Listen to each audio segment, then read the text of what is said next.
Hello everyone, welcome to tax file inverse of private limited. आज का हमारा topic है how to enter sales of immovable property with new indexation rates in iTech software. जिस party का आपको immovable property का capital gain में entry करनी है वो पार्टी ओपन कर ले। देन आपको कंप्यूटेशन में कैपिटल गेन के हेड में आना है। देन एंटर करने के बाद कैपिटल गेन की स्क्रीन ओपन कर लेनी है। कैपिटल गेन की स्क्रीन ओपन होने के बाद देन इमूवेबल प्रॉपर्टी ऐड करने के लिए ए बटन प्रेस करना है। ए बटन प्रेस करते ही एंट्री मॉड्यूल की स्क्रीन ओपन हो जाएगी। देन फर्स्ट असेट टाइप पर एंटर करना है। आई प्रेस करना है, इमूवेबल असेट टाइप सिलेक्ट कर लेना है।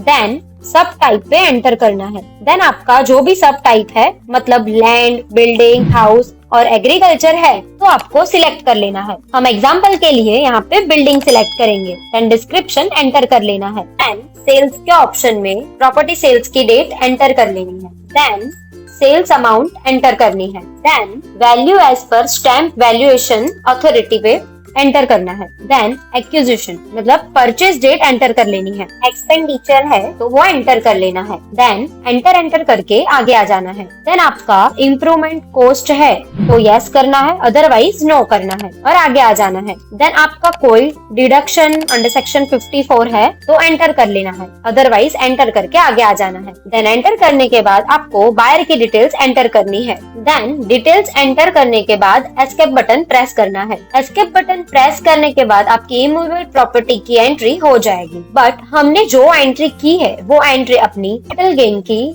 12.5% के कॉलम में ट्रांसफर हुई है और 20% के हेड में ट्रांसफर नहीं हुई है। जो गवर्नमेंट ने हमें इस साल 12.5% और 20% में जो न्यू कॉलम दिया, इसमें डेटा एंट्री कैसे होगी वो जानते हैं। हम एंट्री फिर से ओपन कर लेंगे। एंट्री एडिट करने के लिए ई का बटन प्रेस करेंगे। प्रेस करने के बाद आपको एंटर करके सेल डेट पे आ जाना है। सेल डेट पे आने के बाद देखेंगे कि आपकी इमूवेबल प्रॉपर्टी में इंडेक्सेशन रिक्वायर्ड नहीं हुआ है। वहाँ पे नो है और आप वहाँ पे यस भी नहीं कर सकते। और आप वहाँ पे यस क्यों नहीं कर सकते, इसका रीजन मैं आपको बताती हूँ। गवर्नमेंट के इस साल के न्यू यूटिलिटी में ऐसा अपडेट किया है कि आपको सेल्स डेट में आपकी जो भी प्रॉपर्टी 23/7/2024 के पहले की सेल डेट होगी तो आपको इंडेक्सेशन मिलेगा और 23/7/2024 के बाद की सेल डेट होगी तो इंडेक्सेशन आपको नहीं मिलेगा।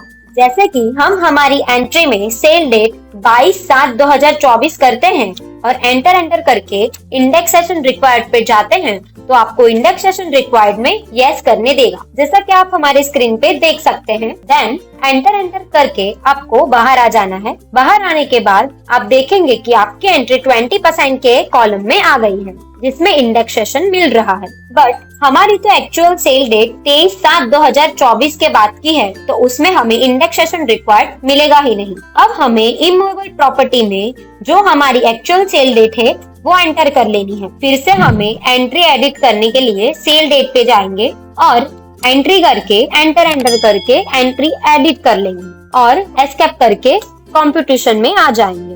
एंड कंप्यूटेशन में टैक्स शो हो रहा है, बट ये टैक्स 12.5% के हिसाब से अलग आ रहा है। और ये टैक्स अलग क्यों आ रहा है वो देखते हैं। यहाँ पे हम कंप्यूटेशन की प्रिंट चेक करते हैं। प्रिंट के ऑप्शन में जाना है और प्रिंट ओपन कर लेनी है। कंप्यूटेशन की प्रिंट ओपन होने के बाद टैक्स में चेक करते ही हमें टैक्स डिफरेंस मिल रहा है। जैसे कि calculation of tax special rate में चेक करते हैं तो 12.5% के हिसाब से 1,68,750 टैक्स आना चाहिए, बट हमें 1,57,250 ही दिखाई दे रहा है। तो ये डिफरेंस क्यों आ रहा है हम ये जानेंगे। क्योंकि गवर्नमेंट की यूटिलिटी में गवर्नमेंट ने विदाउट इंडेक्सिंग और विद इंडेक्सेशन दोनों का कैलकुलेशन मांगा है और इसमें से हमें अपने सॉफ्टवेयर में ऑलरेडी अपडेट रख दिया है और इसका कैलकुलेशन आपको अपने कंप्यूटेशन के प्रिंट के लास्ट पेज में दिया है, जो कि आप चेक कर सकते हैं। जैसे कि हम कंप्यूटेशन के प्रिंट में नीचे के साइड में जाते हैं, देन हमें वहाँ पे statement of long term capital gain की चार्ट शो होगी। यहाँ पे आप चेक कर सकते हैं। अगर आपको ये कैलकुलेशन और अच्छे से समझना है तो हम ITR के फॉर्म में जाके कैपिटल गेन के स्केड्यूल में चेक करते हैं, कंप्यूटेशन की प्रिंट क्लोज करते हैं और ITR फॉर्म ओपन करते हैं और शेड्यूल CG में जाते हैं। कैपिटल गेन के शेड्यूल में आना है। कैपिटल गेन के शेड्यूल में आने के बाद हमें थोड़ा नीचे स्क्रॉल करना है। नीचे स्क्रॉल करने के बाद इमूवेबल प्रॉपर्टी सेल्स की है वो एंट्री पर जाना है। अब हम यहाँ पे समझते हैं कि इमूवेबल प्रॉपर्टी की वर्किंग गवर्नमेंट ने कैसे की है। सबसे पहले हम हमारी डेट ऑफ परचेज चेक करते हैं, जो कि हमारी डेट ऑफ परचेज 10/1/2015 है और डेट ऑफ सेल 25 जनवरी 2025 है। इसमें हमने full of value of consideration received मतलब जो अमाउंट सेल की है वो वैल्यू 25 लाख है और नीचे के ऑप्शन में डिडक्शन अंडर सेक्शन 48 में मतलब परचेज अमाउंट में विद और विदाउट इंडेक्सेशन कॉस्ट शो हो रहा है। Cost of purchase amount without indexation 11 lakh है। Cost of purchase with indexation amount 16,63,750 है। देन इसके साथ एक्सपेंडिचर और इम्प्रूवमेंट कॉस्ट अमाउंट है तो ये अमाउंट उसमें प्लस होगा। तो आपका विदाउट इंडेक्सेशन परचेज अमाउंट और एक्सपेंडिचर अमाउंट प्लस होकर 11,50,000 शो हो रहा है और विद इंडेक्सेशन परचेज अमाउंट और एक्सपेंडिचर अमाउंट प्लस होकर 17,13,750 हो रहा है। अब इसमें sales amount 25 lakh, without indexation amount 11,50,000, balance without indexation amount 13,50,000 show हो रहा है। देन आपकी सेल्स अमाउंट 25 लाख है और विद इंडेक्सेशन परचेज अमाउंट 17,13,750 है और सेल्स अमाउंट 25 लाख में से 17,13,750 माइनस होने के बाद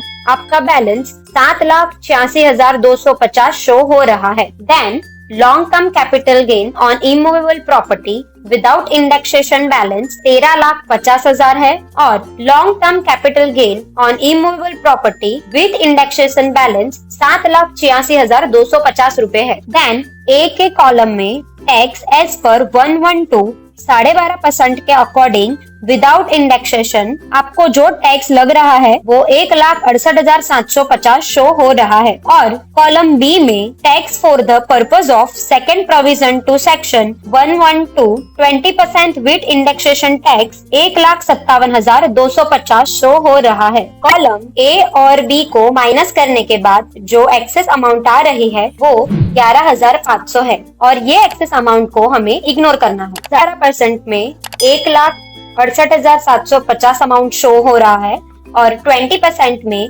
1,57,250 अमाउंट शो हो रहा है। इसमें से जो लोअर टैक्स रहेगा वो आपको गवर्नमेंट को पे करना होगा। जैसे कि इस केस में मुझे 20% के अकॉर्डिंग 1,57,250 पे करने को आ रहे हैं। आप शेड्यूल CG में आपका इमूवेबल प्रॉपर्टी का टैक्स कैलकुलेशन आपके कंप्यूटेशन में चेक कर सकते हैं और सॉफ्टवेयर में ऑन पेपर कंप्यूटेशन में आपको जो सेल्स डेट के मुताबिक विद और विदाउट इंडेक्सेशन वाला कैलकुलेशन रहेगा उसमें कुछ चेंजेस नहीं होगा। बाकी आपके टैक्स में जो भी पे करने को आ रहा है वो टैक्स उतना ही भरना है। ओनली वन टाइम कंप्यूटेशन की प्रिंट ओपन करके आपको चेक कर लेना है। इसके बाद भी आपको कोई क्वेरी या इश्यू आती है तो आप हमारे कस्टमर केयर IVR नंबर पर कॉल कर सकते हैं। वेबसाइट भी डेवलप करते हैं। ज्यादा जानकारी के लिए आप हमारे कस्टमर केयर नंबर पर कॉल कर सकते हैं। हमारा नंबर है 9510056789 एंड सेकंड नंबर है 9510156789। आप हमारी वेबसाइट पर भी विजिट कर सकते हैं www.itex.in। अगर ये वीडियो आपको पसंद आई है तो लाइक करें, ज्यादा से ज्यादा आपके ग्रुप में शेयर करें और हमारे चैनल को सब्सक्राइब करें। और आपको कोई भी क्वेश्चन या सजेशन है